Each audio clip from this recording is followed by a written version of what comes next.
Hello, this is Kelly Hamon. Welcome to the Resiliency Coach podcast. This podcast showcases people who have faced difficult times and how they got through it. These experiences are real and sometimes raw. Please be advised that these podcasts could trigger unresolved emotions. Please also be aware that the people who share their stories are here to tell you you're not alone in your struggle. They share the tools and resources they use in healing.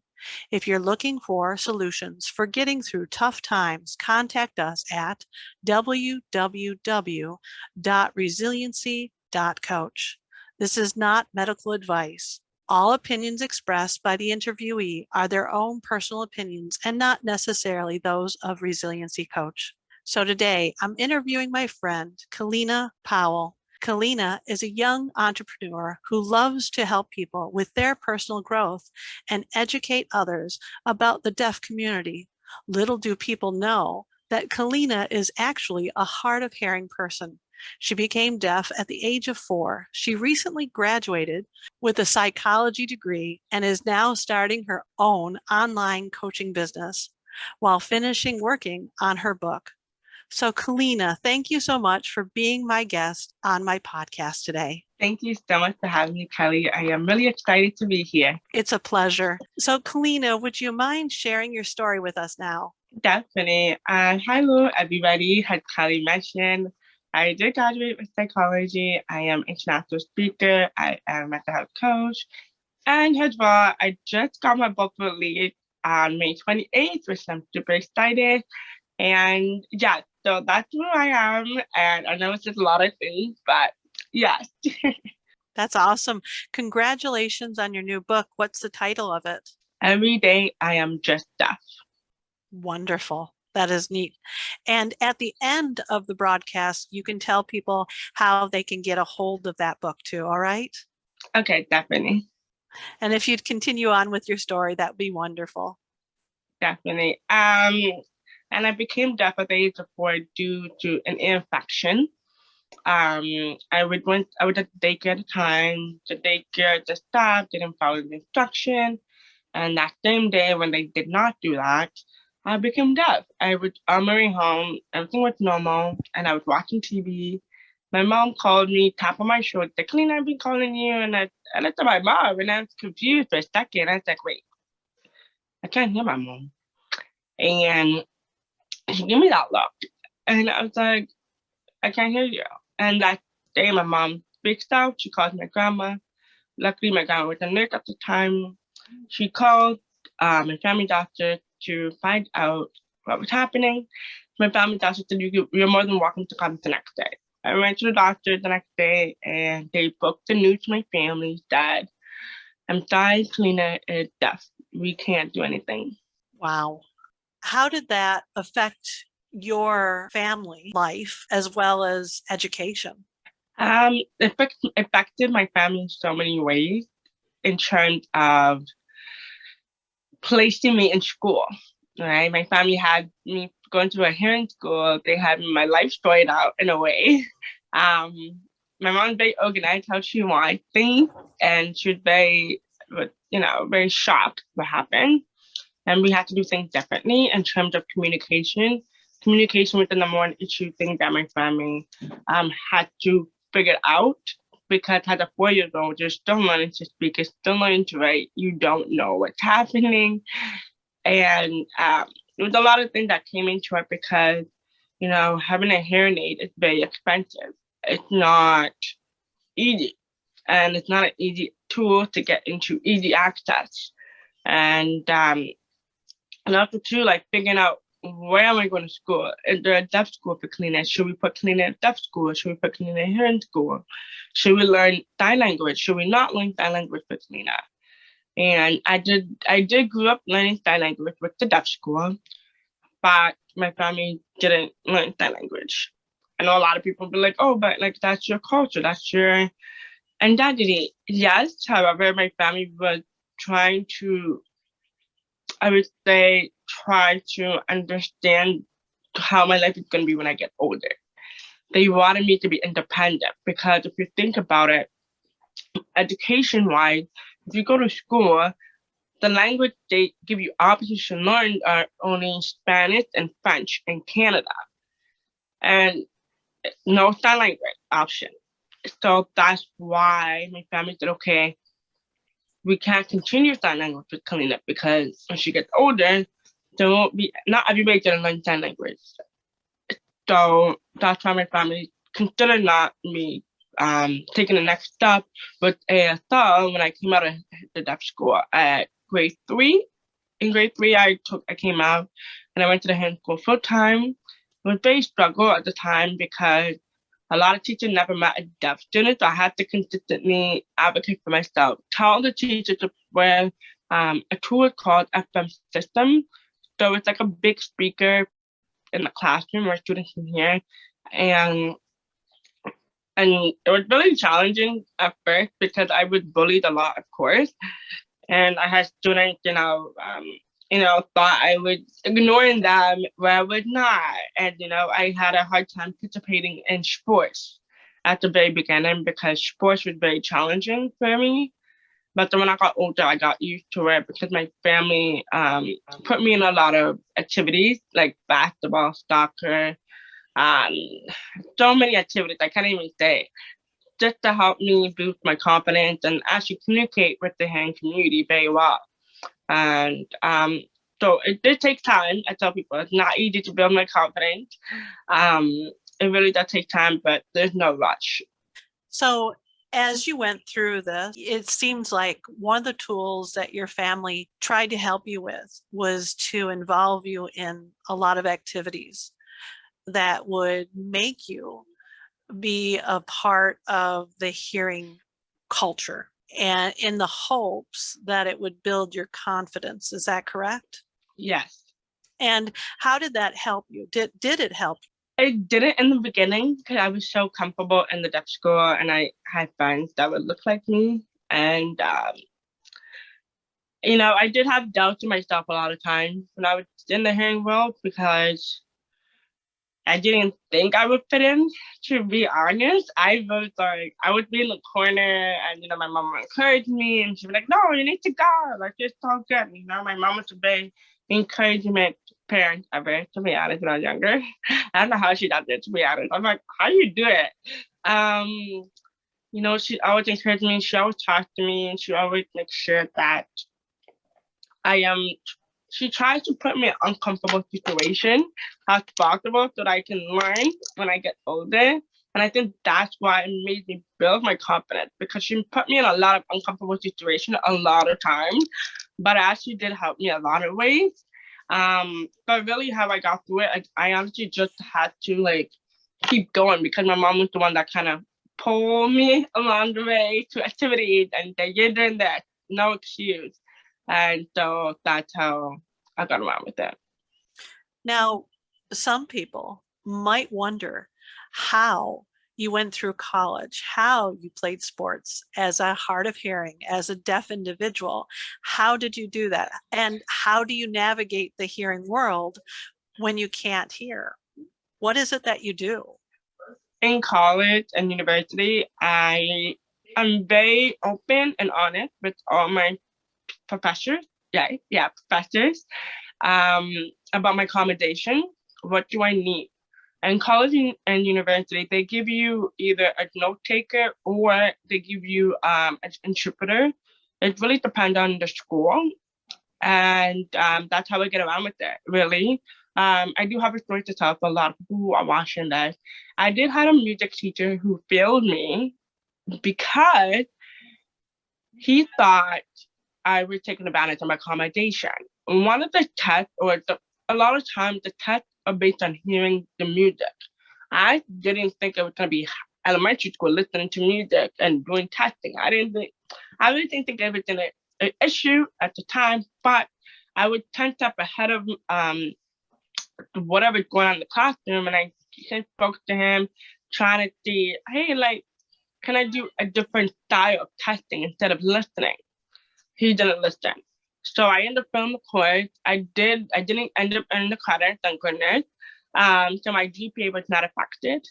So I do want to say that if you are a student and a student and you're wondering how can I get around it, literally, I would tell you it's one, look at the outline of your courses. Make sure you are following when is the due date are, is there any listening requirement? Because it's very important to speak to the professor to find out how can you do different things different based on your needs. Yes, there are going to be some teachers going to be like, oh, really? But you can hear, but you have a hearing aid. Because I had that problem before. And I said, listen, are you my mom? Do you know what's best for me? Or are you just teaching a course? Sometimes you have to put them in the spot and you have to make things a little bit awkward because at the end of the day, it's about you, right? It's what you need and what can you do. It's not what they want to do. It's like that's the whole point of accommodation. So that is my advice for students who are watching this. And secondly, for sports, my coaches will always talk to me. I noticed that with every single sport I do, coaches speak to me and they ask me like, "Hey, Kellina, what can we do on the field to help you?" So we come up with different skill strategies that help me. For example, I remember soccer. I had a girl beside me, but not always beside me like this. But I had a girl, a teammate. She would go back and forth to talk to me like, "Hey, Kalina, you have to score now or pass the ball, or this person to pass the ball. They have to fight. What did she say? Just pretend you're jogging or something.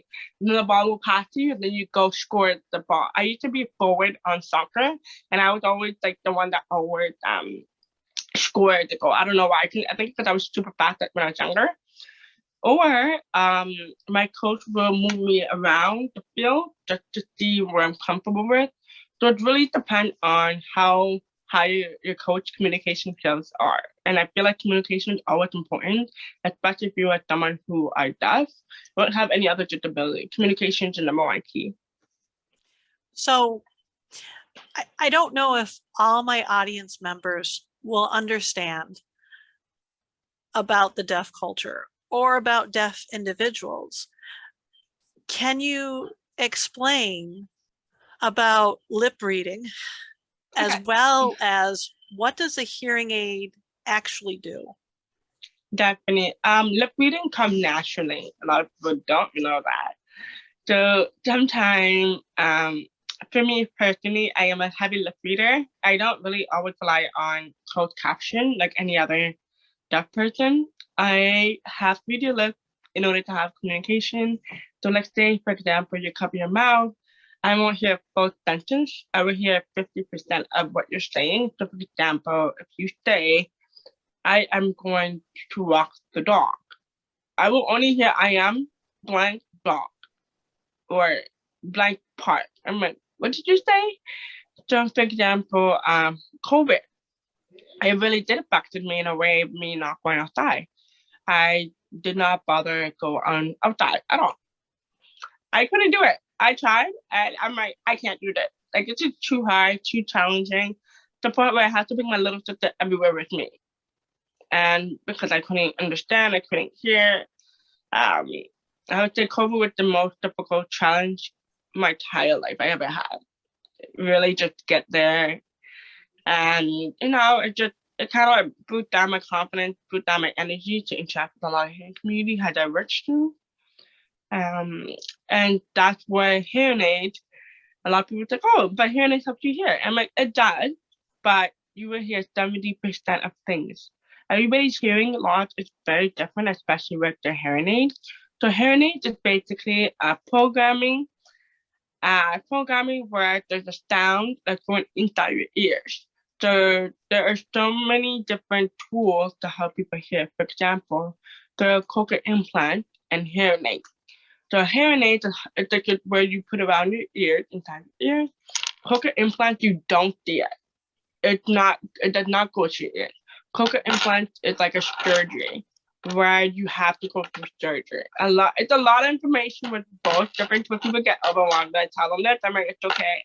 It takes time, especially my mom, when I became deaf before, they would try to break down things for her and she was just like, okay, you know what? Can I just get a hearing aid? I don't want to hear surgery. So that's the only thing my mom got out of the second tour. It's very funny. But yeah, hearing aids really it's expensive. A lot of people always ask me, how much are they? And hearing aids are made different. Different. For example, my hearing aid is Bluetooth. What I mean by that is that Bluetooth in turn revs like an AirPod. So for example, I'm on Zoom, I'm talking to Kelly. I can hear Kelly directly inside my hearing aid like an AirPod. That's amazing technology. Our technology has come so far in so many aspects of communication. And I love that we now can communicate in so many different ways. Now, you were telling me before we started the podcast that you had some challenges in school with teachers or professors. Can you explain that to us? Definitely. I had so many challenges in school. My first challenges is definitely, so first off, the school, I would go back to high school. I did have teachers doubted me, and I had teachers that talked about post-secondary, helping students get into what the next step was. And I said I want to be a doctor. They didn't approve of it. They thought they were trying to kind of, I don't know what the word is, trying to make me change my mind to become a different career where it had nothing to do with what I wanted to be.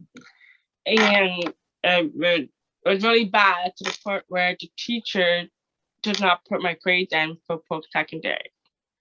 And, that hurts me a lot. And I had a dream, and a little kid have a dream. That's not fair where you doubt the children. So if you are someone who had a teacher or professor doubted you, I would tell you keep going, because you just never know who needs your services, who needs your support. And I kept going whether they like it or not. I'm still chasing my dream. But little do people know this, I actually left my high school a couple months ago, and I showed my face. And when I tell you, they were thrilled what I was doing. They were shocked. And I used to play rugby in high school too. And then my coach is like, good for you. I knew you were going to do it. And so I wanted to say that sometimes you have to keep going, because people are going to look back and they're going to realize that they screwed up by not telling you you can't do it. That's right. I love that. Not allowing someone to put boundaries on you, to always chase your dream, no matter who or what gets in your way, but keep on going. Exactly. I love that. What kind of tools did you use to overcome the negativity and the doubters, and to be able to push past that into your dream? I would say the number one thing is finding my community, finding people who look like me, finding out what would they use. Sometimes you have to hear other people advice what they use. Secondly, I have a great support friend and family who supported me, who told me don't listen to them. We got your back. Sometimes you need sometimes what you really need is family and friends to push you forward. And third, be around positive people, be around positive mindset people, because that's where it can get you far. Some people don't realize how far you can get when you have a support friends, good environment people, and good mindset people.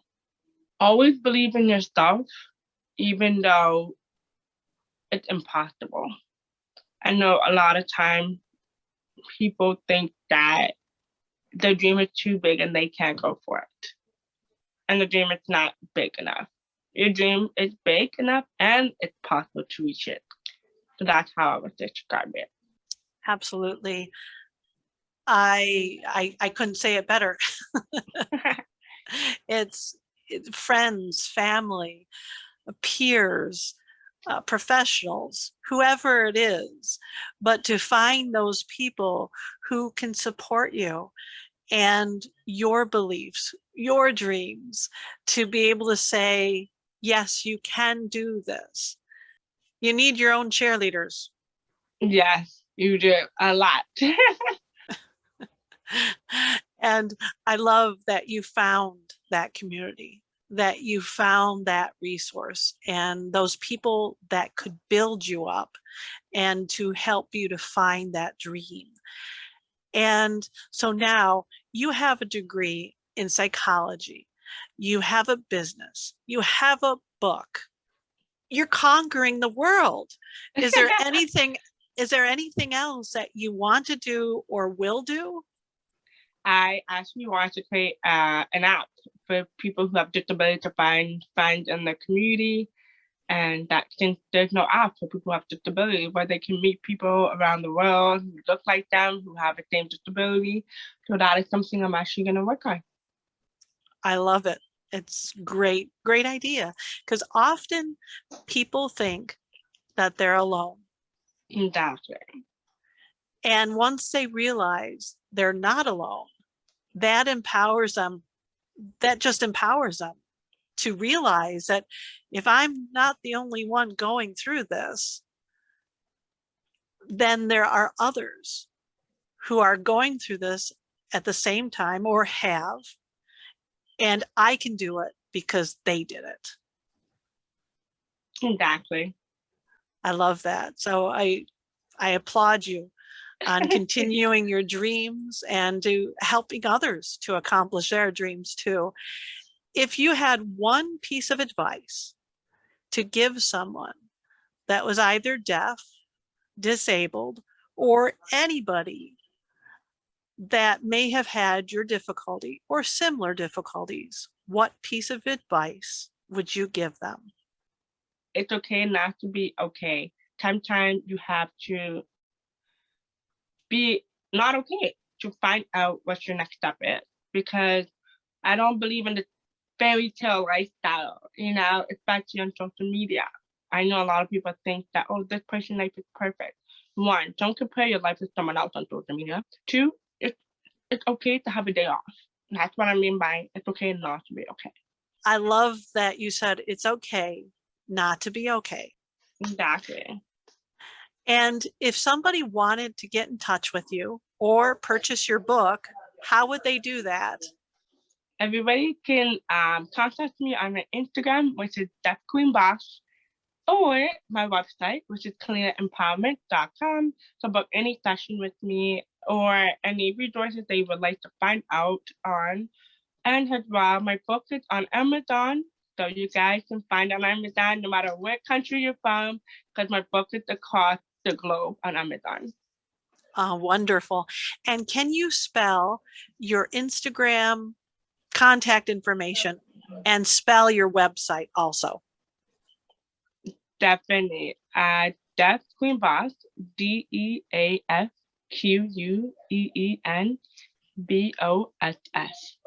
And my website, which is KellinaEmpowerment.com. So KellinaEmpowerment.com. Excellent. Thank you so much for sharing your story with us today. Thank you, audience, for listening to Kellina. And remember, there is a way through your difficulty. Please seek out resources and people who can and will help you. Now, if you're looking for alternative tools for handling difficult times or moving ahead in life, contact us at www.resiliency.coach. Hope you all have a blessed day and a wonderful life. Goodbye.